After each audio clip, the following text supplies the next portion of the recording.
Assalamualaikum warahmatullahi wabarakatuh. Apa kabar pemirsa JTV Kediri? Ketemu kembali bersama Budi Arya di program Mata Publik, Buka Mata, Suarakan Fakta. Allahu Akbar, Allahu Akbar, Allahu Akbar, walillahilham. Di hari kemenangan ini kita akan mengangkat tema spesial di hari Lebaran, yakni tentang jajanan Lebaran dari masa ke masa. Nah, seperti apa menariknya tentang jajanan Lebaran dari masa ke masa? Kita akan mengupas langsung di edisi spesial Lebaran ini, tentunya tetap simak di JTV Kediri.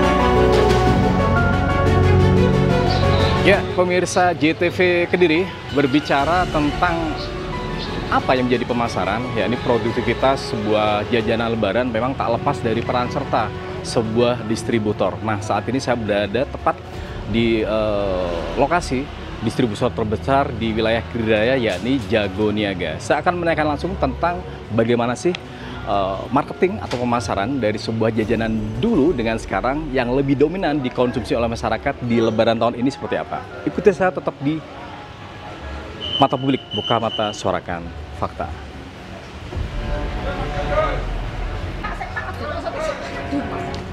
Bisa ya? Ya, pemirsa JTV Kediri, sedikit profil dari distributor Jagoniaga. Ini merupakan distributor terbesar di wilayah Kediri Raya. Kenapa? Karena dari data yang kita himpun, pemilik dari Jagoniaga ini merupakan salah satu wakil rakyat di DPRD Kota Kediri. Nah, bagaimana sih geliat masyarakat yang memang selalu di hari Lebaran itu menjadi jujukan di tempat ini? Memborong itu menjadi suatu hal yang mutlak bagi masyarakat. Karena apa? Di sini banyak tersedia aneka ragam makanan maupun snack yang disajikan dalam Lebaran nanti. Kita akan menerima langsung, yakni Bapak Bambang Giantoro selaku pemilik Jagoniaga, tepatnya di Jalan Patimura, Kota Kediri. Kita akan cari langsung nih. Ya, selamat siang ya, Pak Bambang. Gimana siang kabarnya Pak Bambang? Luar biasa. Baik Pak Bambang ya. Oke, sembari jalan ya Pak Bambang ya. Lihat-lihat ya. Mari.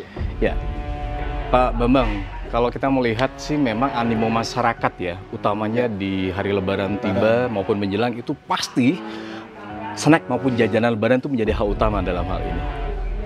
Kalau berbicara tentang bagaimana sih lamanya distributor Jagoniaga ini buka Pak, sejak tahun berapa sih sehingga menjadi jujukan masyarakat itu? Kita buka ini sudah lama ya. Pertama kali itu zamannya ibu saya. Nah, itu sekitar tahun berapa itu Pak?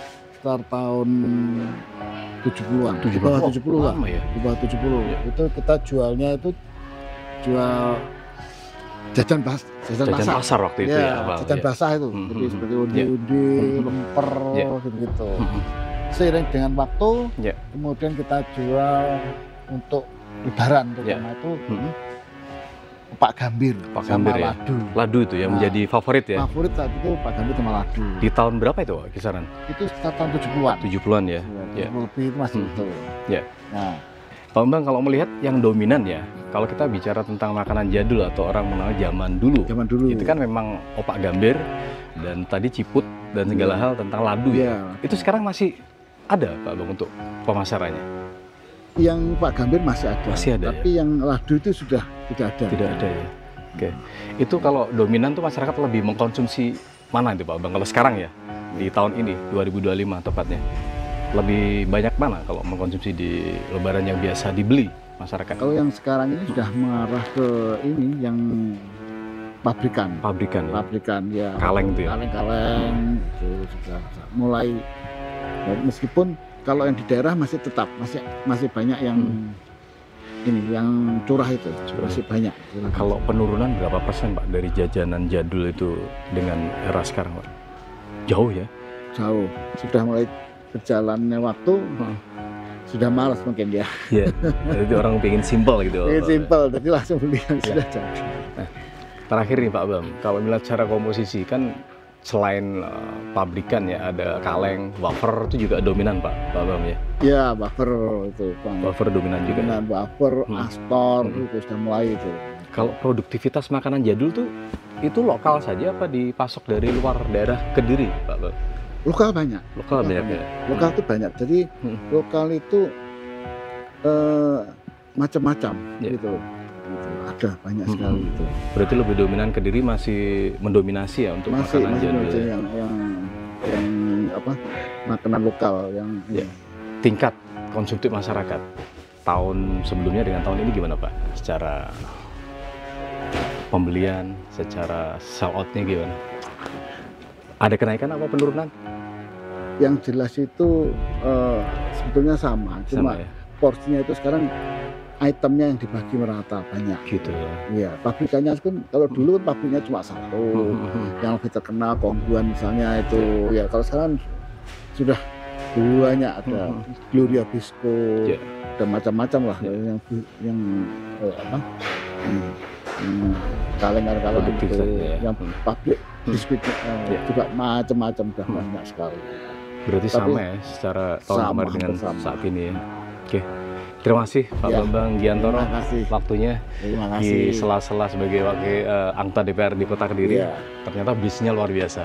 Jago Niaga menjadi sebuah tolak ukur ya. Oke. Ya, pemirsa JTV Kediri, tadi wawancara saya langsung dengan Bapak Bambang Giantoro selaku pemilik dari distributor terbesar di Kediri Raya, yakni Jago Niaga. Kalau memang kita bicara tadi, makanan jadul memang dominan lebih ditinggalkan karena apa? Proses dan pengemasannya atau hal apapun yang berkenaan dengan pembuatan tuh terbilang lebih ribet ya kalau bahasa Jawanya semacam itu. Nah, kembali ke pabrikan itu menjadi hal yang simpel hingga masyarakat lebih dominan beralih ke makanan pabrikan. Tetap di mata publik, bukan mata suarakan fakta.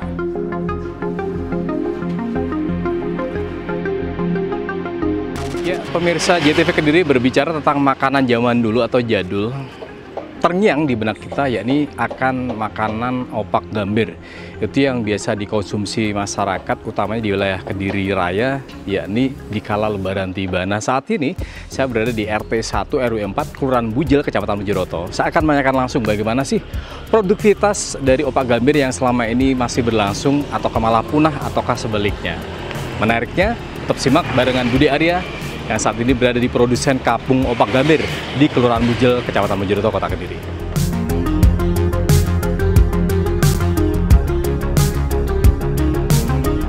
Kalau kita bicara tentang jajanan, memang jadul atau zaman dulu, yakni opak gambir itu menjadi favorit. Kala itu bahkan saat ini, meskipun secara konsumtif tingkat masyarakat minoritas untuk makanan ini. Nah, saat ini saya berada di salah satu kampung di Kota Kediri, tepatnya di wilayah Kecamatan Mojokerto. Saya akan menemui salah satu pengusaha opak gambir, yakni Pak Subandri, yang merupakan generasi ketiga turun-temurun dari usaha yang sudah dilakoni saat ini. Ya, Assalamualaikum. Waalaikumsalam. Pak Subandri. Ya, betul, saya sendiri. Gimana kabarnya Pak? Alhamdulillah hari ini baik-baik aja. Luar biasa ya. Pak Subandri merupakan pelaku usaha opak gambir ya. Betul. Merupakan turun-temurun ya. Betul. Dari keluarga. Ya. Ini udah generasi keberapa Pak ini? Generasi ketiga. Ketiga ya. Berarti dari tahun berapa ini berdiri? Kurang lebih dari tahun 60-70-an. 60-70. Ya. Wow, luar biasa. Berapa tahun? Ya. Hampir era kemerdekaan ya, 70 tahun. Luar biasa. Nah, Pak, ini kalau lebih menarik ini ada produksi Pak? Ada. Kebetulan lihat-lihat Pak ya? Kebetulan ada. Oke. Mari silakan. Kita di mata publik tuh, mata suarakan fakta di edisi spesial Lebaran.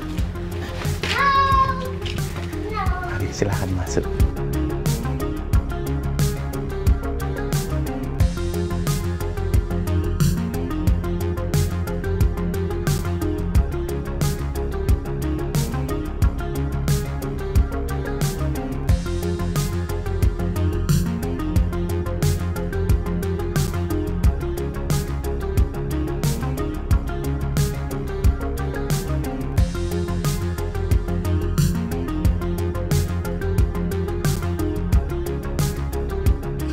Ya, saat ini kita berada di ruang produksi opak gambir ya Pak Bandri. Ya. Nah, ini bisa dijabarkan nih, cara produksi kan masih sangat manual sekali. Ya, sangat manual sekali. Tempo dulu banget. Ya, bisa dijelaskan secara produktivitas gimana? Kalau secara produktivitas itu kan kita kendalanya kita mengutamakan itu emang manual. Yeah. Jadi dalam arti manual itu semua serba tradisional. Karena kita mengutamakan rasa yang pertama. Yang keduanya itu kita nggak meninggalkan peninggalan sejarah. Tempo dulu ya? Ya, tempo dulu banget. Cuman anak muda sekarang itu kurang menggemari makanan jadul. Nah, terus dari situ kita tetap menggunakan arang. Bahkan dari teman-teman produsen ada yang menggunakan kompor gas. Itu. Berarti secara pengapian ini pakai arang ya? Pakai arang, murni pakai arang. Dan ini murni nggak ada bahan pengawet. Kalau ini masih konsep yang lama Pak ya? Ini konsep yang panjang ya? Yang panjang. Kita pernah pakai yang model-model seperti mawar, ada yang dilempit. Yang kayak kuncung dia? Iya, itu kesusahan gitu. Karena kita kan pakai arang, jadi itu kan pembakarannya kan harus stabil. Gitu. Pak Bandri, saya tertarik ini. Kalau tingkat produksi, ini secara per hari atau per minggu berapa Pak? Kalau kita per hari mau puasa itu rata-rata kita hampir 10 kilo. 10 kilo ya? 10 kilo adonan per hari. Itu masuk awal Ramadan ya? Jadi pesanan tuh kalau dari 10 kg tuh berapa kemasan tuh packingnya tuh? Kita tinggal permintaan konsumen. Ada yang minta 1 kilo dibagi jadi 5, otomatis 200 gram. Ada yang 500 gram. Isi berapa itu? Isinya kita nggak ngisi bijian. Berarti itu beratnya aja. Ya? Okay. Sembari mengakhiri pembicaraannya Pak, apa sih kesulitan yang dikeluhkan Pak? Dalam artian peran pemerintah selama ini gimana terkait keberadaan ini? Selama ini peran pemerintah sudah membantu, cuman kita kan belum maksimal. Jadi kendalanya itu kita pemasaran aja, gitu ya? Pemasaran aja karena 2025 ini makanan modern sangat banyak, sedangkan ini jadul, persaingan ketat. Sedangkan yang paling menonjol itu kita kalahnya itu di warna-warni, sama bentuk juga. Gitu ya. Jadi mereka ada yang warna-warni, terus ada yang modelnya macam-macam. Habis itu packagingnya juga bagus. Harapannya ini ada perhatian dari pemerintah, betul, supaya makanan jadul tetap lestari Pak ya. Cita-cita saya itu pengen masuk ke Modern Channel. Seperti itu. Karena kemarin kita sempat ada sosialisasi juga untuk kita masuk ke salah satunya pabrik rokok terbesar di Kediri. Kita disarankan untuk masuk ke sana. Kita sudah dikasih jalan. Jadi cuman waktunya aja kita belum nembusi untuk supervisornya di sana. Kemarin juga temen itu sosialisasi ke bandara yang sudah jadi. Ternyata kita harus melalui beberapa step. Kayak gitu. Yang pasti tetap semangat Pak Bandri. Harapannya makanan jadul yang di Lebaran tahun ini tetap menjadi ikon ya. Favorit khususnya bagi khalayak ya. Pemirsa JTV Kediri, itulah tadi wawancara saya langsung dengan Pak Subandri selaku produsen dari Opak Gambir. Memang kalau kita melihat sudah mulai punah, tapi toh kenyataannya ini masih berdiri kekeh hingga saat ini. Harapannya makanan semacam ini, Opak Gambir itu tetap lestari hingga nanti tentunya, karena ini merupakan makanan turun-temurun yang perlu dilestarikan. Pemirsa JTV Kediri masih membahas tentang makanan jadul atau zaman dulu di Lebaran saat ini, yang memang selalu menjadi bahasan menarik. Karena apa? Seiring bergulirnya waktu, banyak jajanan modern tapi tidak tergerus tentang keberadaan jajanan jadul. Nah, saat ini saya berada di Kelurahan Kampung Dalem di Kecamatan Kota Kediri, tepatnya di galerinya punyanya Mbah Hatun ya. Orang mengenai itu saya akan menanyakan langsung bagaimana sih sini prosesnya terkait madu mongso dan jajanan ketan. Dan itu nggak kalah menariknya. Seperti apa menariknya, kita akan kupas habis dan kita menyapa di rumahnya Mbah Hatun. Ya, Assalamualaikum. Ya, Bu Atun ya, Mbah Atun. Saya Lina. Mbahnya Atun ya. Berbicara madu mongso memang berbahan dasar dari ketan ya, dan itu sangat menarik dan menjadi ikon juga di kala Lebaran saat ini. Tapi toh kenyataannya keberadaannya mulai tergerus dengan beberapa ragam makanan modernnya. Tapi toh kenyataannya masih mempunyai tempat tersendiri. Nah, saat ini kita akan melihat langsung proses bagaimana sih membungkus madu mongso dan cara prosesinya, packingnya segala macam di era kekinian saat ini. Nah, Mbak Lina, kalau bicara tentang madu mongso kan berbahan ketan, ini diproduksi sejak tahun berapa nih Mbak? Ini kita mulai dari 2017. 17 ya? Terbilang sekian tahun ya? Ya. Nah ini cuman baru nih mungkin baru booming 2 tahun ke depannya. Nah, Mbak Lina, kalau melihat ini kan termasuk dalam kategori makanan jadul ya, zaman dulu. Masih mempunyai tempat nggak optimis untuk saat ini Lebaran ini? Pesanan gimana? Ya, alhamdulillah tetap jalan. Permintaan itu ya tetap stabil meskipun kemarin COVID juga nggak ada efek. Pas kemarin itu selanjutnya nggak ada efek, sudah tetap stabil gitu kalau menurut saya. Kalau Lebaran tahun ini dengan sebelumnya gimana? Ada kenaikan nggak untuk produksi? Untuk produksi biasanya itu kenaikannya di kurang 1 minggu, Mas. Itu biasanya langsung gitu. 1 minggu. 1 minggu sebelum Lebaran. Menjelang Lebaran. Iya, menjelang Lebaran itu semua kalau saya sudah hafal karena mereka itu sudah hafal. Nanti kalau minta mereka itu yang fresh gitu loh. Jadi enggak mau kayak imbon gitu, enggak mau. Lama Nah, gitu ya. Padahal produk saya itu sampai 1 tahun itu masih tanpa bahan pengawet, alami dari hasil proses itu. Tapi kalau yang masuk toko itu tak kasih hanya 6 bulan karena 6 bulan ya? Karena nggak berani lama-lama nanti takutnya ada gimana gitu. Nah, Mbak Linda, kalau kita melihat kan ini packingnya berbeda ya. Kalau yang sebelumnya pakai kertas minyak ya, biasanya kalau panjang gitu ya. Kalau ini lebih di packing kayak semi kayak coklat gitu ya. Tetap ada ya. Nanti kita lihat juga. Ini kalau segini tuh berapa, Mbak? Kalau segini nih kita 500 gram itu 50.000. 50.000 ya. Itu untuk ke konsumen ya? Iya, ke konsumen. Kalau saat ini produksi udah berapa, Mbak? Minyak di Lebaran?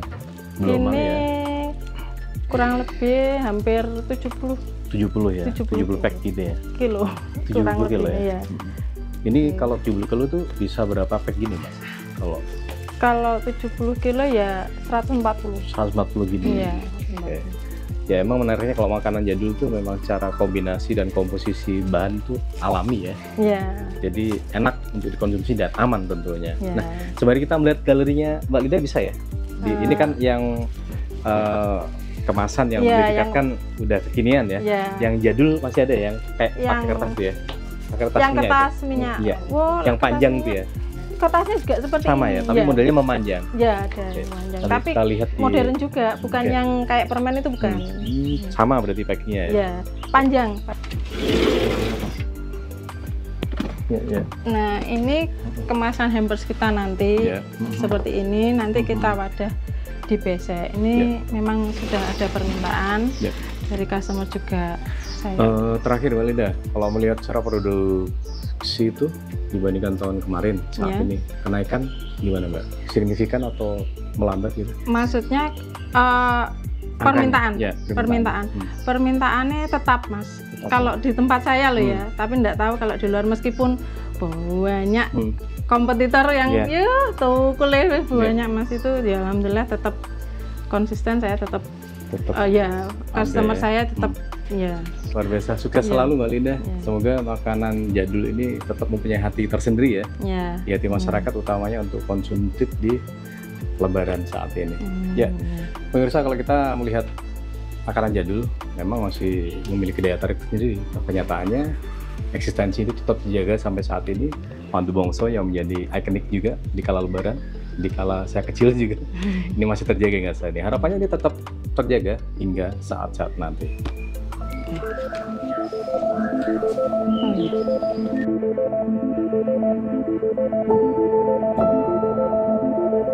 Ya, membahas tentang jajanan jadul atau zaman dulu yang saat ini memang didera akan jajanan modern yang saat ini memang mewarnai di Lebaran, itu patut menjadi bahasan yang luar biasa.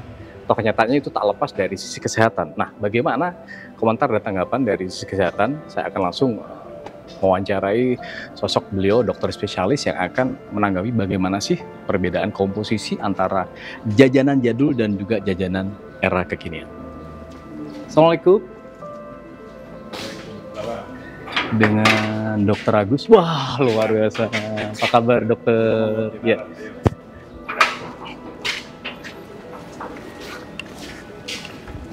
Terkait jajanan, ini jajanan jadul ya dokter ya, yang saat ini masih mewarnai di Lebaran, yang meskipun didera dengan jajanan yang kekinian. Nah, Dok, kalau kita bicara tentang jajanan jadul atau zaman dulu ya, kalau orang mengenalnya ada opak gambir, bahkan madu mongso. Ini masih mendominasi lah untuk saat ini. Tidak tergerus meskipun jajanan yang kalengan maupun kemasan itu banyak bermunculan. Nah, Dok, cara kesehatan bagaimana sih cara komposisi itu sebenarnya? Jadi kita ngomong masalah tradisi ya? Iya, tradisi. Jadi madu mongso itu kan emang betul-betul jajan tradisional. Iya.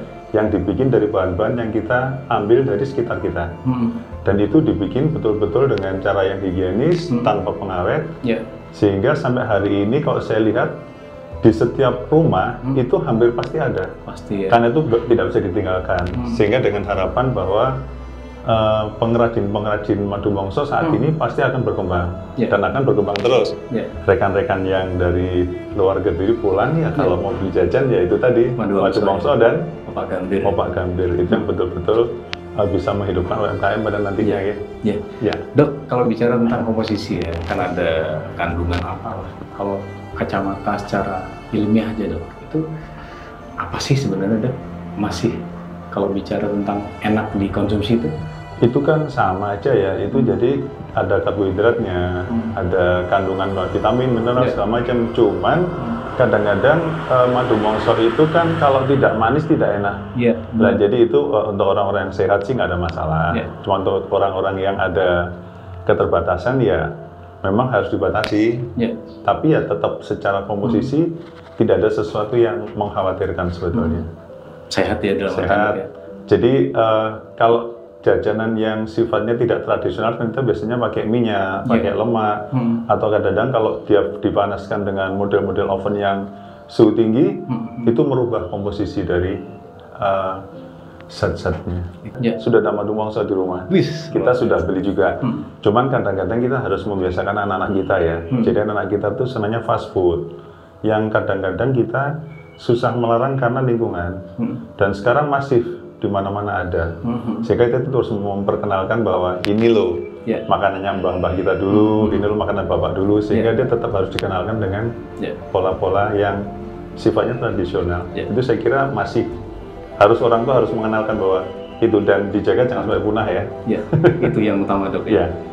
Sedikit aja Dok, ini untuk mengakhiri pembicaraan. Nah, apa sih Dok yang menarik dari jajanan jadul itu kebersamaannya? Apa cara membuatnya kalau dokter menilai itu? Kalau saya dulu dari nenek saya itu beliau membuat sendiri, terus kemudian diolah sendiri, dimakan bersama-sama. Jadi rasanya itu emang selain rasa memang ada kebersamaan dan tradisi itu bahkan seolah baru kemarin ya. Kita bersama dengan beliaunya, kita merayakan bersama-sama. Cuman hari ini memang kita karena situasi jadi jarang kita bisa bikin sendiri ya.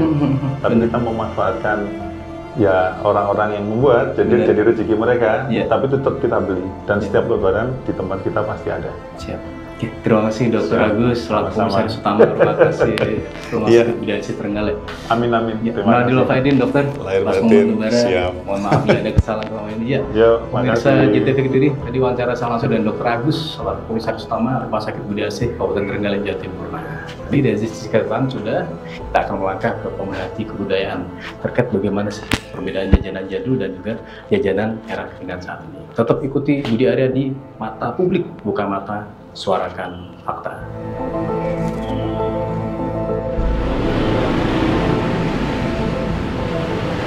Ya, pemirsa JTV Kediri, berbicara tentang makanan jadul atau jajanan zaman dulu memang tak lepas dari sosok pemerhati budaya. Karena apa?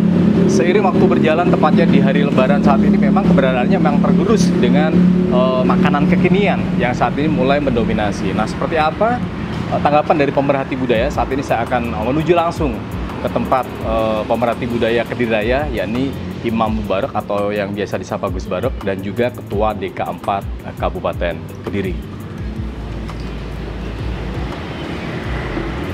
Assalamualaikum. Waalaikumsalam warahmatullahi wabarakatuh, Mas Budi Arya. Gimana kabarnya? Alhamdulillah. Gus Barok. Alhamdulillah. Monggo, Binara. Monggo. Ya, Gus Barok, gimana kabarnya? Alhamdulillah sehat. Luar biasa, masih diberikan kesehatan itu harapannya. Nah, Gus Barok, ini hal yang menarik. Bertepatan di hari Lebaran saat ini, tepatnya di 1446 Hijriah atau 2025 Masehi. kita membahas tentang kombinasi antara jajanan jadul atau zaman dulu dengan jajanan kekinian yang memang kita lihat jajanan jadul mulai tergerus saat ini. Nah, gimana kalau pandangan Gus Barok selaku pemerhati budaya Kediri Raya dan juga Ketua DK4 Kabupaten Kediri? Jadi jajanan jadul itu bagian dari kebudayaan.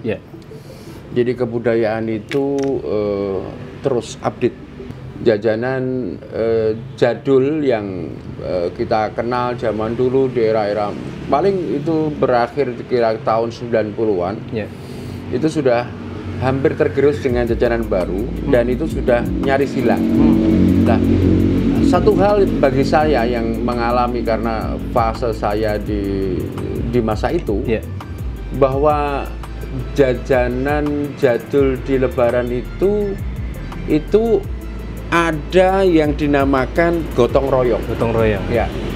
Jadi kita ini saling membantu antara rumah satu ke rumah yang lain, rumah satu ke rumah yang lain, dan yang didapatkan bukanlah nyun sewu, bukan hasil uang, tetapi apa yang didapatkan adalah jajanan itu sendiri dibawa pulang. Yang dikerjakan secara bersama. Yang dikerjakan bersama. Nah, kalau untuk variannya banyak banget, variannya banyak banget. Kalau varian zaman dulu itu diantaranya mungkin ada kacang kelinci yang jelas gadung, ya. Biasanya juga ada apa? Gambir ya, Pak Gambir, gedang, atau polo pendem yang lain.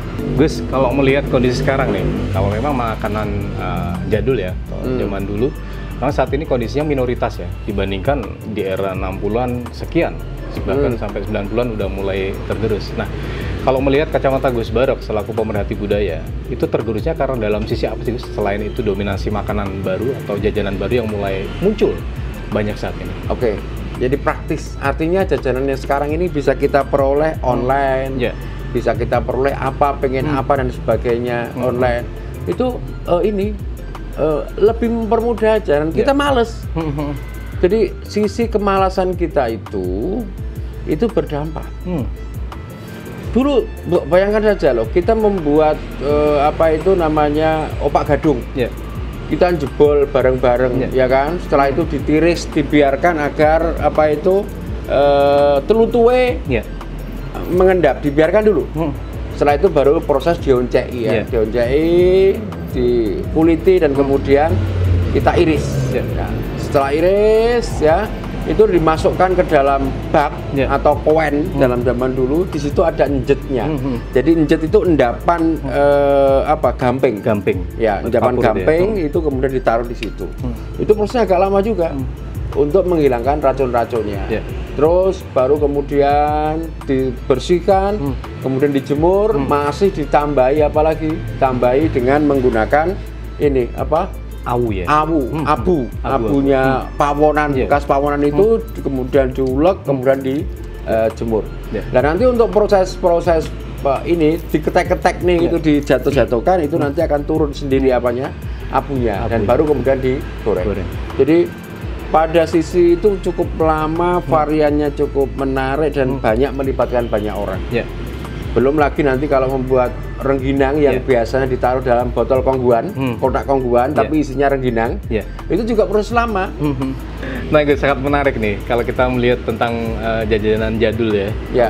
Dengan era sekarang mulai tergerus tapi masih mempunyai ruh tersendiri. Nah, Gus, terakhir, kalau pandangan Gus Barok selaku pemerhati budaya, perbedaan nih Gus, jajanan jadul dengan saat ini, kebersamaan atau apakah, dan harapan kedepannya seperti apa sih tentang jajanan jadul? Oke, jadi makanan-makanan yang sekarang ini perlu juga harus dievaluasi ya, dievaluasi. Artinya apakah sisi kesehatan, sisi kesehatan itu kalau makanan jadul itu saya kira sangat sehat. Yang sekarang ini kalau anak kecil sudah makanannya macam-macam dan sebagainya, ya dari sisi kesehatan, apakah saya mengatakan bahwa meskipun ada label halal, tapi segala sesuatu itu kan intinya begini, kulu wasrobu wala tusrifu, makan dan minumlah tapi jangan berlebihan. Sama aja artinya bahwa konteks yang demikian ini menandakan bahwa perkembangan zaman semakin lama, tapi ini akan seperti roda. Suatu saat pasti akan dirindukan. terbukti banyak makanan-makanan jadul dijual di warung-warung tertentu yang kemudian itu menjadi sebuah apa ya flashback untuk kembali ke nostalgia masa lalu, dan ini selalu seperti itu. Dan seangkatan saya tentu akan menceritakan ini kepada anaknya, dan anaknya tentu akan pengen tahu. Demikian juga anak saya nanti akan menceritakan, dan itu akan terus berputar seperti itu. Artinya bahwa ini tidak serta-merta hilang, tetapi bahwa memang bergeser. Bergeser karena pertama adalah masalah simple, masalah simple dan efisiensi. Itu aja menyebabkan bedakan itu. Oke.